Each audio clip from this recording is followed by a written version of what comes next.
Messieurs les coprésidents, cher Cyril Pogu, cher Bruno Villa, mesdames et messieurs les présidents de filière, mesdames et messieurs les producteurs, mesdames et messieurs les maraîchers, chers amis. Je regrette beaucoup que ma présence à Pékin, où j'accompagne le président de la République, m'oblige à m'adresser à vous à distance en ce jour de congrès. J'aurais tant aimé revenir sur cette terre de l'endive où je suis venue il y a un an, presque jour pour visiter l'exploitation de M. Bréon et venir au chevet de la production d'endives et de chicorée, iconique de cette belle région.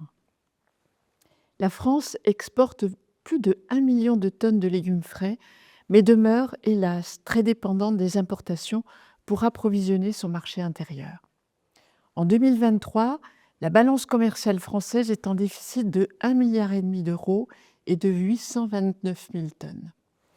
Si la situation est moins dégradée qu'en matière de fruits, elle mérite d'être redressée avec détermination, comme pour beaucoup de nos filières malheureusement.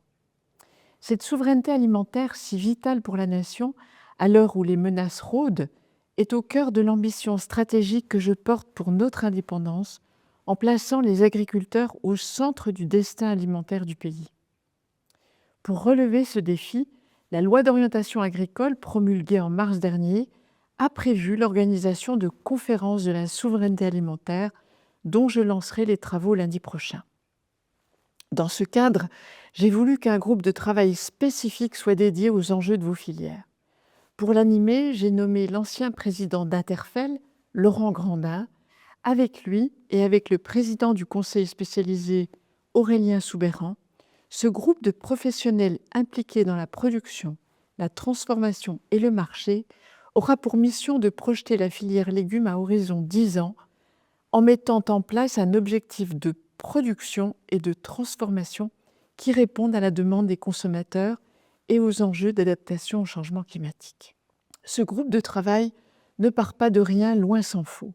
Le plan de souveraineté pour la filière fruits et légumes lancé par mon prédécesseur constitue en effet un acquis précieux et une base solide pour les travaux qui s'ouvrent. Se mobiliser collectivement pour reconquérir ces parts de marché que nous avons laissé couvrir par les importations n'aurait de sens que si nous savons identifier et valoriser la production française.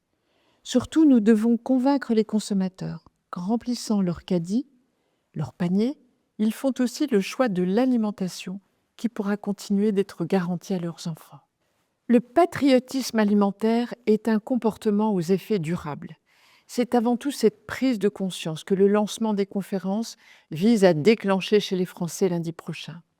En disant cela, je pense en particulier aux tomates françaises et à la concurrence croissante que leur font les importations marocaines. Au-delà des négociations professionnelles, j'attends de la grande distribution qu'elle affiche sans risque de confusion sur l'origine des produits qu'elle met en vente et à ce que l'offre de saison soit mise en avant. La charte que je viens d'annoncer avec le ministre chargé du Commerce, mon collègue Serge Papin, en préalable à l'ouverture des négociations commerciales, vise justement cet objectif. Nous sommes très déterminés l'un et l'autre.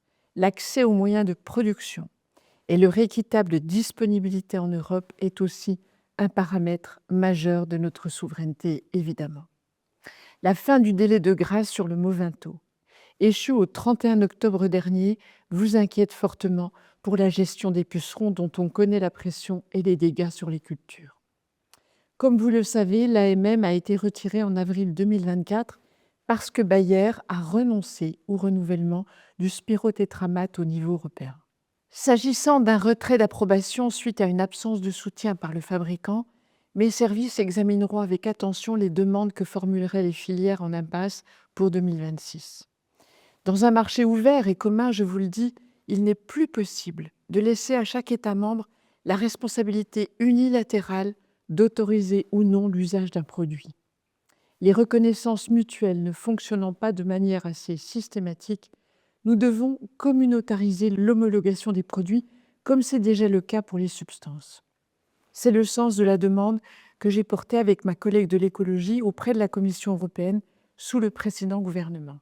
Je sais que le commissaire à la santé partage cette logique. Il en va du cadre commun de la politique phytosanitaire européenne comme il en va de la PAC. La France se dresse avec force contre les ferments de renationalisation que porte le projet de la Commission européenne. Que ce soit clair, le gouvernement, Premier ministre en tête, s'opposera à toute réforme qui conduira à faire baisser les crédits européens dont bénéficie la France dans la prochaine programmation de la PAC et refusera toute décommunautarisation, car cela marquerait la fin de la politique la plus aboutie de la construction européenne dont elle fonde le projet. Je tiens, pour terminer, à vous souhaiter à tous un excellent congrès.